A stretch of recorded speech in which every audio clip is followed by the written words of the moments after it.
নেকার আমায় বানাও ইয়া ইলাহি।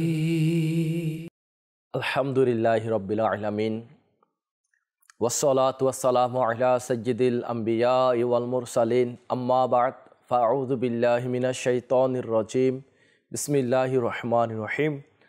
আসসালাতু ওয়াসসালামু আলাইকা ইয়া রাসূলুল্লাহ ওয়া আলা আলিকা ওয়া আসহাবিকা ইয়া হাবিবাল্লাহ।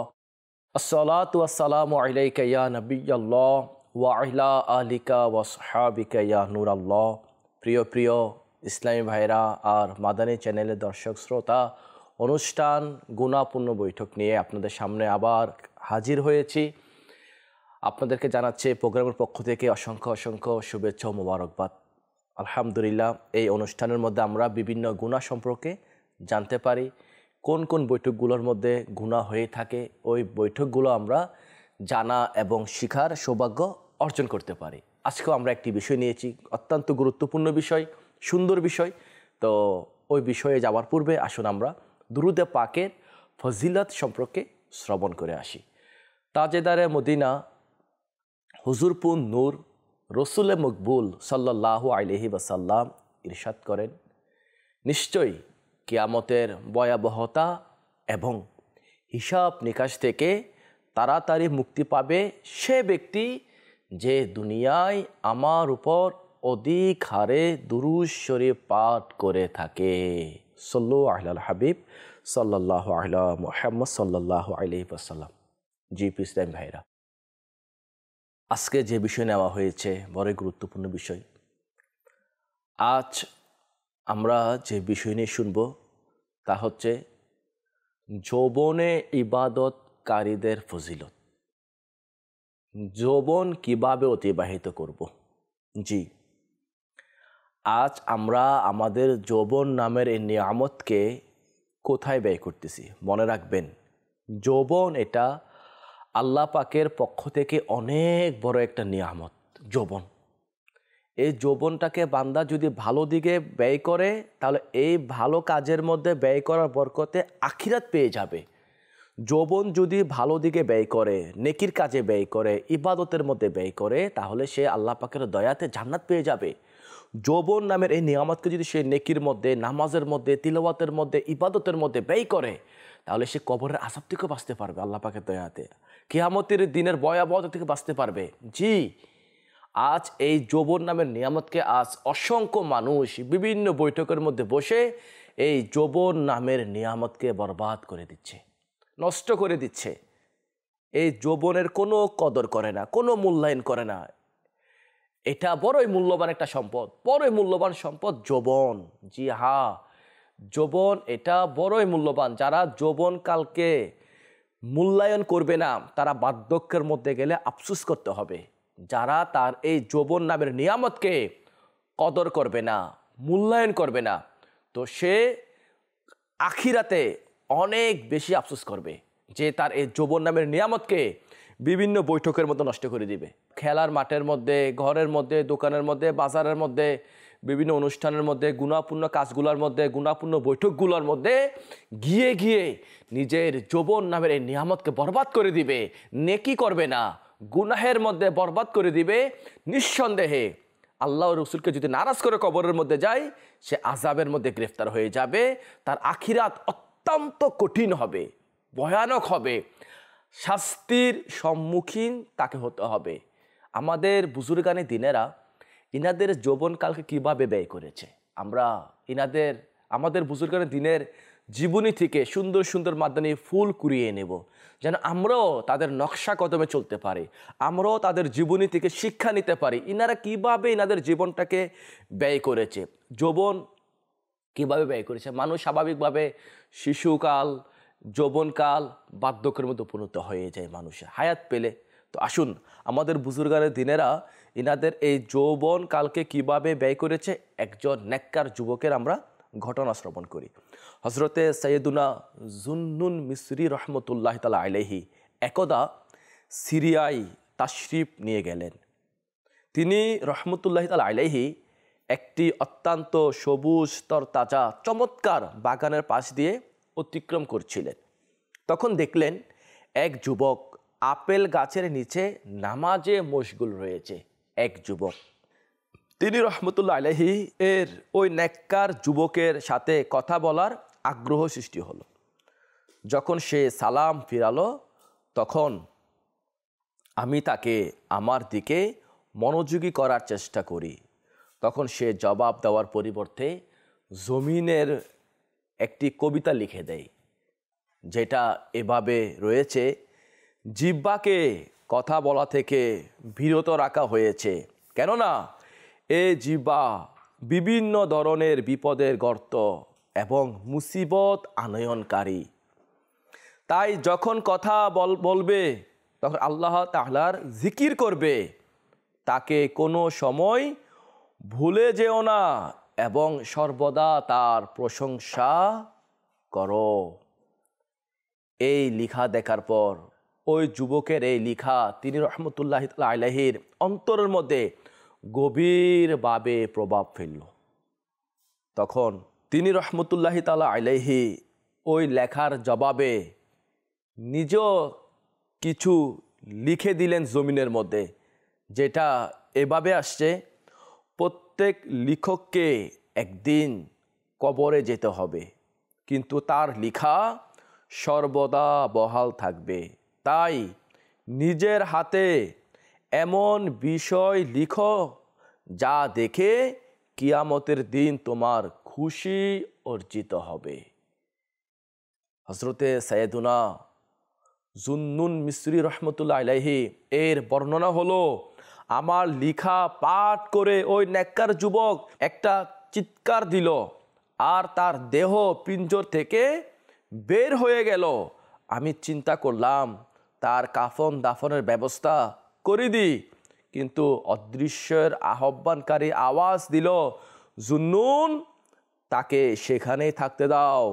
আল্লাহ তাআলা তার সাথে অঙ্গীকার করেছেন যে ফেরেশতা তোমার কাফন দাফন সম্পূর্ণ করবে। এটি শুনে তিনি রহমতুল্লাহ আলাইহি বাগানের এক কোনায় ইবাদতে রত হয়ে যান এবং কয়েক রাকাত নামাজ আদায় করার পর দেখলেন সেখানে ওই যুবকের নাম নিশানাও নেই। প্রিয় ইসলামী ভাইরা, আপনারা শুনলেন তো ওই নেককার যুবকের প্রতিদান আল্লাহ পাক কি দিয়েছেন। আল্লাহু আকবার। কিভাবে নিজের যৌবনকে অতিবাহিত করতেছে। ওই নেককার যুবকের কথা থেকে একটি মাদানী ফুল এটি পাওয়া যায়, ইনি জুন্নুন মিসরি রহমতুল্লাহ আলাইহিকে বলেছেন জবানকে যেন আল্লাহ পাকের জিকিরের মধ্যে ব্যয় করে, জবান যেন ভালো কাজের মধ্যে ব্যয় করে, আর আল্লাহকে ভুলে না যাওয়ার জন্য বলেছে। প্রিয় ইসলামী ভাইয়েরা, আসলেই যৌবন এটা আল্লাহ পাকের পক্ষ থেকে অনেক বড় একটি নিয়ামত। যারা এই যৌবন নামের নিয়ামতকে কদর করবে, মূল্যায়ন করবে, এদের অসংখ্য ফজিলত এবং বারাকাত রয়েছে। শুনুন, হযরত সাইয়েদুনা ইমাম আব্দুর রহমান জালালউদ্দিন শুয়ুতি শাফিঈ রহমতুল্লাহ তাআলা আলাইহি বর্ণনা করেন, হযরত সাইয়েদুনা সালমান ফারসি রাদিয়াল্লাহু তাআলা আনহু, হযরত সাইয়েদুনা আবু দারদা রাদিয়াল্লাহু তাআলা আনহু এর প্রতি চিঠি লিখেন, ওই গুণের অধিকারী মুসলমান আরশের ছায়ায় থাকবে। কোন গুণের অধিকারী? শুনুন, সেগুলোর মধ্যে দুইটি হলো, এক, ওই ব্যক্তি যার ক্রম বিকাশ এই অবস্থায় হয়েছে যে তার সংস্পর্শ, যৌবন এবং শক্তি আল্লাহ তাআলা পছন্দনীয় এবং সন্তুষ্টিমূলক কাজে ব্যয় হয়েছে। এবং দুই, ওই ব্যক্তি যে আল্লাহ তাআলার জিকির করলো এবং তার ভয়ে তার চোখ থেকে অশ্রু বের হলো। আল্লাহু আকবার। এই দুই ধরনের ব্যক্তি আরশের ছায়ার মধ্যে আশ্রয় পাবে। যে তার যৌবনকে আল্লাহ পাকের ইবাদতের মধ্যে ব্যয় করলো, যে তার সময়গুলোকে জিকিরের মধ্যে ব্যয় করলো, আল্লাহ পাকের ভয়ে যার চোখ থেকে পানি বের হয়, এবং যে তার যৌবন, তার মেধা শক্তি, তার যে যৌবন আল্লাহ পাক দিয়েছে ওইটা যারা আল্লাহ পাকের পছন্দনীয়মূলক কাজের মধ্যে, সন্তুষ্টিমূলক কাজের মধ্যে ব্যয় করবে, তারা আরশের ছায়ার মধ্যে আশ্রয় পাবে। আজ মাদানী চ্যানেল দর্শক, আমি আপনি ভাবি আপনি কি আপনার সময়টাকে আল্লাহ পাকের সন্তুষ্টিমূলক কাজের মধ্যে ব্যয় করতেছি কিনা, আমার বৈঠক যেগুলো হচ্ছে ওই বৈঠকটাকে আল্লাহ পাকের সন্তুষ্টিমূলক কাজ কিনা, আমি যেখানে যেখানে বৈঠক বসাচ্ছি, আসর বসাচ্ছি, আড্ডার মধ্যে রয়েছি, ওই জায়গাগুলোকে আল্লাহ পাকের সন্তুষ্টিমূলক কাজ কিনা, আমি কি আমার যৌবনটাকে, আমার সময়টাকে আল্লাহ পাকের জিকিরের মধ্যে ব্যয় করি কিনা, ইবাদতের মধ্যে ব্যয় করি কিনা। আফসোস, আজ অসংখ্য মানুষ তাদের সময়গুলোকে বিভিন্ন বৈঠকে নাম দিয়ে দিয়ে বরবাদ করে দিচ্ছে, বিভিন্ন নাম দিয়ে দিয়ে। কখনো টিভির আসরের মধ্যে, কখনো মহল্লার মধ্যে 4-5 জন মিলে একটি বৈঠক বসিয়ে দিয়েছে, খেলাধুলার বৈঠক, আড্ডা মারার বৈঠক, হাসি তামাশার বৈঠক, না জানি কোন কোন বৈঠকগুলোর মধ্যে নিজের যৌবন নামের নিয়ামতকে বরবাদ করে দিচ্ছে। নিজে আল্লাহ পাক যে এই যৌবন দিয়েছে এটাকে বরবাদ করে দিচ্ছে, নেকি থেকে দূরে করে দিচ্ছে। জিকিরের মধ্যেও সময় নাই, তিলাওয়াতের মধ্যেও সময় নাই, নামাজেরও সময় নাই, ইবাদতেরও সময় নাই, গুনাহার মধ্যে নিজের সময়গুলোকে নষ্ট করে দিচ্ছে, নিজের যৌবনকে নষ্ট করে দিচ্ছে। এই যৌবন তো চলেই যাবে না। একটা সময় মানুষ থাকে যখন সে ছোট শিশু অবস্থায় আস্তে আস্তে বড় হয়, একটা সময় চেহারায় দাড়ি থাকে না, চেহারায় দাড়ি চলে আসে, এক সময় চেহারায় দাড়ি কালো থাকে, এক সময় সাদা হয়ে যায়। এভাবে মানুষ যখন হায়াত পেয়ে যায়, তার বয়স দিন দিন হতে হতে সে বার্ধক্যের মধ্যে উপনীত হয়ে যায়, অন্তর শরীর শক্তি এগুলো কমে যায়। তো পিস টাইম বেরা যৌবন, এটাকে যেন আমরা আল্লাহ পাকের আনুগত্যের মধ্যে ব্যয় করি, এটা বড়ই একটা দামি জিনিস। আসুন যৌবনের সংজ্ঞাটা আমরা জেনে নিই। আমরা তো অনেক মানুষ নিজেকে বলি বৃদ্ধ হয়ে গেছে, এরপরে বলে আমি এখনও বৃদ্ধ হই নাই, আমি যুবক আছি, আমার এখনও যৌবন আছে। আসুন আমরা যৌবনের সংজ্ঞা শুনি, তাহলে আমরা বুঝতে পারবো আমি এখন কোন স্তরের মধ্যে রয়েছি। আসুন, দাওয়াত ইসলামের প্রকাশনা প্রতিষ্ঠান মাকতাবাতুল মদিনা কর্তৃক প্রকাশিত 1231 পৃষ্ঠা সম্বলিত কিতাব ফয়জানে সুন্নত প্রথম খণ্ডের 523 পৃষ্ঠায় বর্ণিত আছে, অভিধান অনুযায়ী বালেক হওয়া থেকে 30 বা 40 বছর বয়স পর্যন্ত মানুষ যুবক থাকে। 30 অথবা 50 বছর পর্যন্ত যৌবন ও বৃদ্ধকালের মধ্যবর্তী সময়, অর্থাৎ পৌর বা মধ্য বয়সী, আর এরপর বৃদ্ধকাল এসে যায়। এই পুরা কথা থেকে এটা বোঝা যাচ্ছে 50 বছরের পরে মানুষ বার্ধক্যের মতো পৌঁছে গেছে। 30 থেকে 40 যৌবন থাকে, 30 থেকে 50 মানুষ যুবক থাকে, এরপরে মানুষে বার্ধক্যের মধ্যে পৌঁছে যায়। ইসলাম ভাইরা, আজ অসংখ্য মানুষের বয়স তো চলে যাচ্ছে দিন দিন, কমে যাচ্ছে দিন দিন, এরপরও কোথায় তেলাওয়াত, কোথায় ইবাদত, কোথায় বন্দিগি, কোথায় নেকামল নাই। দিন যায়, রাত যায়, সময় যায়, মাস যায়, বছর যায়, যুগও চলে যাচ্ছে। কোথায় আমার নামাজ, কোথায় আমার তিলাওয়াত, কোথায় আমার জিকির, কোথায় আমার ইবাদত, কোথায় আল্লাহকে রাজি করামূলক কাজ, কোথায় আমার নবী সাল্লাল্লাহু আলাইহি ওয়াসাল্লামকে খুশি করার মতো কাজ, কোথায় আমার কাছে এগুলো নাই। ইবাদত বলতে কোনো আমল আমার মধ্যে নাই। সময় চলে যাচ্ছে, যৌবন চলে যাচ্ছে, হায়াত চলে যাচ্ছে, বরবাদ হয়ে যাচ্ছে। নাই মোহাব্বত ইবাদতের প্রতি, তিলাওয়াতের প্রতি নাই মোহাব্বত, নামাজের প্রতি নাই মোহাব্বত, ইবাদতের প্রতি নাই মোহাব্বত, জিকিরের প্রতি নাই মোহাব্বত, দুরুদের প্রতি নাই মোহাব্বত। কি হয়ে গেল আজ মুসলমানদের, যে যারা তাদের যৌবনটাকে বরবাদ করে দিচ্ছে, গুনার আসরের মধ্যে বরবাদ করে দিচ্ছে। কখনো কখনো ক্লাবের মধ্যে, কখনো হোটেলের মধ্যে, কখনো রাস্তার মধ্যে, কখনো বাজারের মধ্যে, কখনো ঘাটের মধ্যে, কখনো স্কুলের মধ্যে, কখনো ঘরের মধ্যে, কখনো উঠানের মধ্যে, কখনো ঘরের ছাদের মধ্যে, এভাবে আড্ডা বসিয়ে বসিয়ে বসিয়ে, গুনাহপূর্ণ বৈঠক বসিয়ে বসিয়ে যৌবনকে বরবাদ করে দিচ্ছে। কখনো একসাথে রাতে নিজের যৌবনকে বরবাদ, কখনো কখনো বাহিরের মধ্যে, কখনো কখনো নদীর পাড়ের মধ্যে, কখনো কখনো না জানি কোন কোন জায়গার মধ্যে আজ মুসলমান তার যৌবন নামের নিয়ামতকে বরবাদ করে দিচ্ছে। এত দামি একটি সম্পদ, যেটা দিয়ে আমি চাইলে নেকি করে করে জান্নাত পেতে পারি, যেটা চাইলে আমি দুনিয়ার মধ্যে ভালো কাজ করে করে আল্লাহকে রাজি করতে পারি, আখিরাতকে সুন্দর করতে পারি। হ্যাঁ, যৌবনের শক্তি আছে নেক আমল করার, এখন তো শক্তি না। বার্ধক্যে কোথায় শক্তি? মন চায় বার্ধক্যের মধ্যে, যদি মনও চায় তাহাজ্জুদ পড়বো, পারবো না, শক্তি কুলাচ্ছে না, সাহস দিচ্ছে না। শীতকাল আসলে মন চাই ফজরের নামাজ গিয়ে জামাতে পড়বো, তাহাজ্জুদের নামাজ পড়বো, উজু করতে কষ্ট হয়ে যায়। বার্ধক্য, আপনি দেখেছেন আপনার সমাজের মধ্যে বৃদ্ধ অনেক লোক আছে এরকম, যাদের নামাজ পড়তে কষ্ট হয়, উজু রাখতে কষ্ট হয়, নেকি করতে কষ্ট হয়, তিলাওয়াত করতে কষ্ট হয়, দিন শিখার জন্য মাদানী কাফেলার মুসাফির হতে কষ্ট হয়। আজ হে যুবক ইসলামী ভাইরা, আমার কাছে তো যৌবন নামের নিয়ামত আছে, শক্তি আছে নেক আমল করার, ইবাদত করার শক্তি আছে। আমি কি আমার সময়টাকে ইবাদতের মধ্যে ব্যয় করতেছি? আল্লাহ পাক যুবককে, যৌবনকালের ইবাদতকে অনেক বেশি পছন্দ করে। নেককার যুবকদেরকে আল্লাহ পাক বড়ই পছন্দ করে। আসুন আমরা হাদিসে মুবারাকা শুনি নেককার যুবকদের ব্যাপারে আল্লাহ পাক কি বলেছেন। হাদিসে কুদসিতে বর্ণিত আছে, হযরতে সাইয়েদুনা আব্দুল্লাহ বিন ওমর রাদিয়াল্লাহু তাআলা আনহুমা থেকে বর্ণিত, নবী করিম রউফুর রহিম সাল্লাল্লাহু তাআলা আলাইহি ওয়াসাল্লাম ইরশাদ করেন, আল্লাহ তাআলা ইরশাদ করেন, আমার প্রদত্ত তাকদীরের উপর বিশ্বাস স্থাপনকারী, আমার লিখিত বিষয়ের উপর সন্তুষ্টি প্রকাশকারী, আমার প্রদত্ত রিজিকের উপর সন্তুষ ব্যক্তি এবং আমার সন্তুষ্টির জন্য নিজের নফসের কুপ্রবৃত্তিকে পরিত্যাগকারী যুবক আমার দরবারে আমার কিছু ফেরেশতার মতো। যে সমস্ত গুণাবলীগুলা বলেছেন, এই গুণাবলীগুলা যদি আমাদের কারোর মধ্যে থাকে, সে বড়ই সৌভাগ্যবান। সে আল্লাহ পাকের কাছে এমন মর্যাদা রাখে যেভাবে ফেরেশতারা রাখে।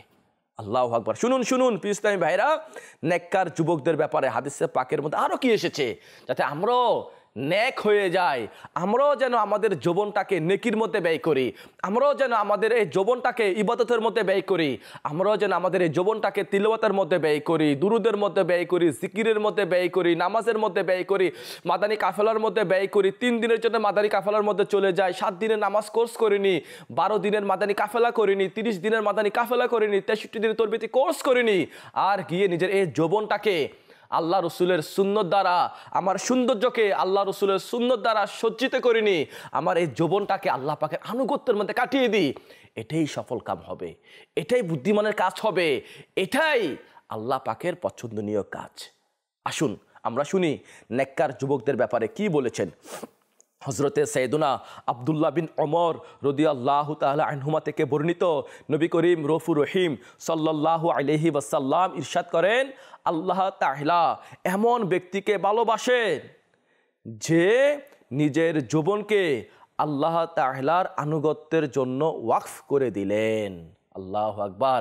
যারা তাদের যৌবনকে আল্লাহ পাকের ইবাদতের মধ্যে ব্যয় করবে, এদের ব্যাপারে আমরা হাদিসে মুবারাকা শুনি। আসুন হযরতে সাইয়েদুনা আনাস বিন মালিক রাদিয়াল্লাহু তাআলা আনহু থেকে বর্ণিত, প্রিয় নবী সাল্লাল্লাহু আলাইহি ওয়াসাল্লাম ইরশাদ করেন, আল্লাহ তাআলার হারামকৃত বস্তু সমূহ থেকে বেঁচে থাকা এবং তার বিধি বিধান সমূহের উপর আমলকারী যুবককে আল্লাহ তাআলা ইরশাদ করেন, তোমার জন্য 70 সিদ্দিকের সমপরিমাণ সওয়াব রয়েছে। আল্লাহু আকবার। 70 সিদ্দিক এর সওয়াব পাবে যে আল্লাহ পাকের বিধি বিধানের উপর আমল করবে।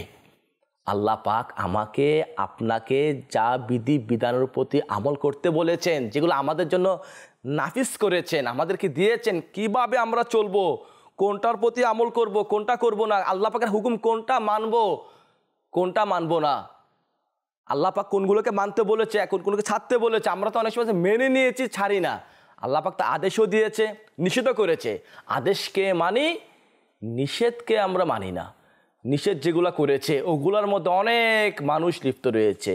মনে রাখবেন, যে আল্লাহ পাকের আদেশের উপর আমল করবে ইনশাআল্লাহ, তাকে আল্লাহ পাক 70 সিদ্দিকিনের সওয়াব দান করবে। শুনুন নেককার যুবক আমরা যারা আছি, যারা মাদানী চ্যানেলের দর্শক, আমরা যারা শ্রবণ করতেছি, শুনুন নেককার যুবকের জন্য কি ফজিলত। আচ্ছা, এটা শুধু নেককার যুবক না, এটা ইসলামী ভাই, ইসলামী বোন উভয়ের জন্য।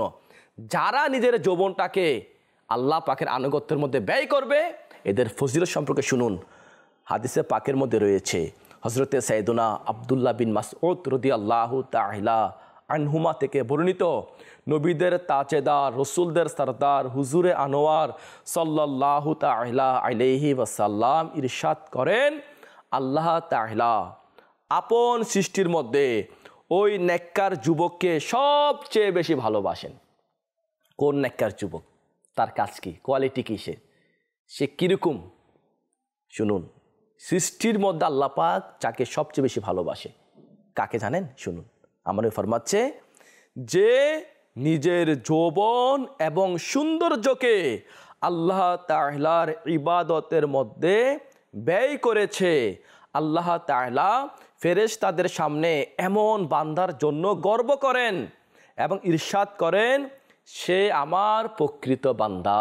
আল্লাহু আকবার, আল্লাহু আকবার। পিস টাইম ভাইরা আর মাদানী চ্যানেলের দর্শক শ্রোতা, আপনারা শুনলেন তো, যারা নিজের সৌন্দর্যকে, নিজের যৌবনকে আল্লাহ পাকের আনুগত্যের মধ্যে ব্যয় করবে, আল্লাহ পাক তাদেরকে নিয়ে ফেরেশতার সামনে গর্ব করে। আর আল্লাহ বলেন, এই হচ্ছে আমার প্রিয় বান্দা। আজ আমি আমার সৌন্দর্যকে কোন দিকে ব্যয় করলাম, আমি আমার সৌন্দর্য কোনটা নিয়ে আসলাম, যেটা আল্লাহ রসুল পছন্দ করে ওইটাকে আমার মধ্যে আছে।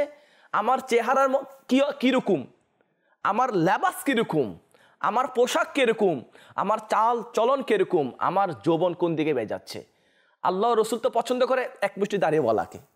আল্লাহ রসুল পছন্দ করে সুন্নতের উপর আমলকারীকে, যারা নিজের শরীর দেহটাকে আমার নবীর সুন্নত দ্বারা সাজাবে, যারা তাদের এই দেহটাকে আমার প্রিয় নবী সাল্লাল্লাহু আলাইহি ওয়াসাল্লামের সুন্নতে মুবারক দ্বারা সজ্জিত করবে, সাজাবে, এরাই তাদের সৌন্দর্যকে আল্লাহ পাকের আনুগত্যের মধ্যে ব্যয় করেছে। যৌবন যেটা আছে, এটাকেও যদি আমরা আল্লাহ পাকের আনুগত্যের মধ্যে ব্যয় করি, ইনশাআল্লাহ এর প্রতিদান আমরা পেয়ে যাব। আর যদি আমরা আমাদের এই যৌবন নামের নিয়ামতকে আল্লাহ পাকের আনুগত্যের মধ্যে ব্যয় না করি, আমাদের যৌবন যদি হেলায় দুলায় চলে যায়, মনে রাখবেন বার্ধক্য অবস্থায় গিয়ে আফসোস করতে হবে। জি হ্যাঁ, অনেক লোক এমন আছে, আপনার আমার আসলে যৌবন যে আসে না, এটা আমরা বুঝে আসে না, আমরা মূল্যায়ন বুঝি না। আপনি যৌবন নামের নিয়ামত কি, এটা বোঝার জন্য কোনো বৃদ্ধ লোকের কাছে যাবেন, যে হাঁটতে কষ্ট হয়, চলতে কষ্ট হয়, বসতে কষ্ট হয়। আপনি কি দেখেন নাই এরকম বৃদ্ধ লোক যারা অপরের সাহায্য নিয়ে নিয়ে হাঁটতেছে? ওরাও তো একসময় যুবক ছিল, আজ বার্ধক্যের মধ্যে পৌঁছে গিয়েছে, বৃদ্ধ হয়ে গিয়েছে। আমার বাবাও তো যুবক ছিল, বৃদ্ধ হয়ে গিয়েছে। আমার অনেক প্রতিবেশী তো আছে না, যারা যুবক ছিল, বৃদ্ধ হয়ে গিয়েছে। আমরা কি দেখি না বৃদ্ধ অবস্থায় কত কষ্ট করে? রাস্তা পার হতে কষ্ট হয়ে যায়, খাবার খেতে কষ্ট হয়ে যায়, হাঁটতে কষ্ট হয়ে যায়, ঘুমাতে কষ্ট হয়ে যায়, নামাজ পড়তে কষ্ট হয়ে যায়, ইবাদত করতে কষ্ট হয়ে যায়। চোখেও কম দেখে, কানও কম শুনে, বলতেও কষ্ট হয়ে যায়, এক কথা বারবার বলতে হয়, কেউ একবার বললে ভুলে যায়। তো পিস টাইম ভাইরা, যৌবনে যা করার করে নেওয়া দরকার। এই যৌবনকালে যত নেকি করা দরকার, বার্ধক্য নেকি করা এটা সম্ভব না, মন চাইলেও সম্ভব না। অনেকগুলা কাজ এমন আছে যেগুলো বার্ধক্যে সম্ভবই হয় না। আপনি বৃদ্ধ অবস্থায় হজ করতে অনেক কষ্ট হবে আপনার কাছে, আপনি মদিনায় পাকে যেতে কষ্ট হবে, আল্লাহ পাকের ঘর খানায় কাবা দেখতে যেতে কষ্ট হবে, ওখানে গিয়ে কাজগুলো সম্পাদন করতে কষ্ট হয়ে যাবে। এই কাজগুলা যৌবনকালে করার মধ্যে ফজিলত আছে। যৌবনকালে আপনি আসানির সাথে করতে পারবেন, কষ্ট কম হবে আপনার কাছে। অনেকে তো বলে আমি হজ এখন করবো না, বৃদ্ধ অবস্থায় করব। আল্লাহর পানা, বৃদ্ধ আমি কি হায়াত পাবো গ্যারান্টি আছে? বৃদ্ধ অবস্থায় করব, বৃদ্ধ অবস্থায় আমি কি সুস্থ থাকবো কোনো গ্যারান্টি আছে? রোগ বিমারি তো আমাকে পেয়ে বসতে পারে, যাতে আমি ওখানে পৌঁছতে পারবো না। তো হজ ফরজ হওয়ার পরও হজ না করা বড়ই গুনাহ, মন্দ মৃত্যু হওয়ার লক্ষণ এটা একটা। কাজে পিছতে পারে নেকি করার সময় যেন আমরা এটা না বলি আরে দাড়ি রাখবো, এগুলো বৃদ্ধ হয়ে রাখবো, এখনো তো বয়স কত হয়েছে, নামাজ পড়বো পরে পড়বো, বৃদ্ধ হলে পড়বো, কোরআন তেলাওয়াত পরে করবো, বৃদ্ধ হলে করবো, ইবাদত বন্দিকি পরে করবো, বৃদ্ধ হলে করবো। অনেক যুবককে বলা হয় মাদানী কাফেলা সফর করেন, না এখন করবো না, পরে করবো, পরে দেখা যাবে, ভাই কোর্স করে নেন, সময় নাই, পরে করবো, পরে করার জন্য চিন্তা ভাবনা করতেছি। ইসলামের পরে করবো, বৃদ্ধ অবস্থা করবো, বৃদ্ধ পর্যন্ত হায়াত পাবো, গ্যারান্টি কি আছে? অতটুকু দিন আমি হায়াত পাবো, এর গ্যারান্টি কি আছে? আমি কি বাঁচবো, কোনো গ্যারান্টি আছে? নাই। এখন করা দরকার, এখন নেকি করে দরকার, যত নেকি এখন করা দরকার। যৌবনকালে সুবহানাল্লাহ, আল্লাহু আকবার, আলহামদুলিল্লাহ, লা ইলাহা ইল্লাল্লাহ জিকির যত বেশি মন চায় করতে পারতেছেন, আপনি নেকির কাজ করতে পারতেছেন, মুসলমানদেরকে নেকির দাওয়াত দিতে পারতেছেন, এলাকার মধ্যে মানুষদেরকে নামাজের প্রতি দাওয়াত দিতে পারতেছেন। অনেকগুলো নেকির কাজ যুবক অবস্থায় করতে আসানি, সহজ। আফসোস, আজ অসংখ্য মানুষ এই যৌবনটাকেই বরবাদ করে দিচ্ছে বিভিন্ন গুনাহের কাজের মধ্যে, বিভিন্ন আল্লাহ পাকের নাফরমানিমূলক কাজের মধ্যে, বিভিন্ন খারাপ খারাপ বৈঠকগুলোর মধ্যে আজ আমাদের যৌবন নামের নিয়ামত বরবাদ হয়ে যাচ্ছে। কখনো রাত কি রাত টিভির ঘরের মধ্যে যৌবন শেষ, কখনো রাত কি রাত দিন কি দিন আড্ডার মধ্যে যৌবন শেষ, এভাবে খেলাধুলার মধ্যে হায়াত ফুরিয়ে দিল। বার্ধক্য যখন পৌঁছে গেল, আয় হায় আমি এখন অনেক বড় হয়ে গেছি, হায় হায় আমার তো এখন শক্তি চলে গেছে, অসুস্থ হয়ে গেছে, অঙ্গ প্রত্যঙ্গ অকেজো হয়ে যায় বৃদ্ধ অবস্থায়। কাজেই ইসলামী ভাইয়েরা আর মাদানী চ্যানেল দর্শক শ্রোতা, আমাদের উচিত আমরাও যেন আমাদের এই যৌবনটাকে গনিমত মনে করি, আমরাও যেন আমাদের এই হায়াতটাকে আল্লাহ পাকের ইবাদতের মধ্যে ব্যয় করি। মনে রাখবেন, যারা যুবক অবস্থায় ইবাদত করতে করতে বার্ধক্যের মধ্যে উপনীত হবে, বৃদ্ধ হয়ে যাবে, এদের অসংখ্য ফজিলত আছে। এমন না শুধু যুবকরা আমরা আমাদের ফজিলত শুনলাম, বৃদ্ধর জন্য কি রয়েছে শুনুন। বৃদ্ধ ইসলামী ভাইয়েরা আমাদের জন্য কি রয়েছে, যারা বার্ধক্যের মধ্যে উপনীত হয়েছে, এদের ব্যাপারও আমার প্রিয় নবী সাল্লাল্লাহু আলাইহি ওয়াসাল্লামের হাদিসে মুবারাকা রয়েছে। হযরতে সাইয়েদুনা আনাস বিন মালিক রাদিয়াল্লাহু তাআলা আনহু বলেন, যখন বান্দা মুসলমান অবস্থায় নেকি করতে করতে বয়সের শেষ ভাগে পৌঁছে যায়, তখন আল্লাহ তাআলা তার আমল নামায় সম পরিমাণ নেকি লিখে দেন, যা সে নিজের সুস্থ থাকাকালীন সময়ে সম্পূর্ণ করত। আল্লাহু আকবার।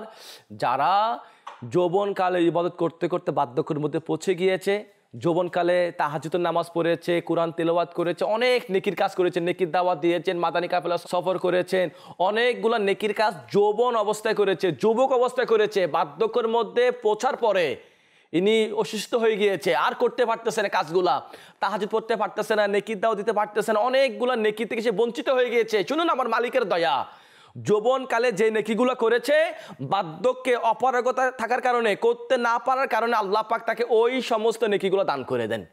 কাজে পিস টাইম ভাইয়েরা আমাদের উচিত আমরাও যেন আমাদের এই যৌবনটাকে আল্লাহ পাকের ইবাদতের মধ্যে ব্যয় করি, নেকির মধ্যে ব্যয় করি।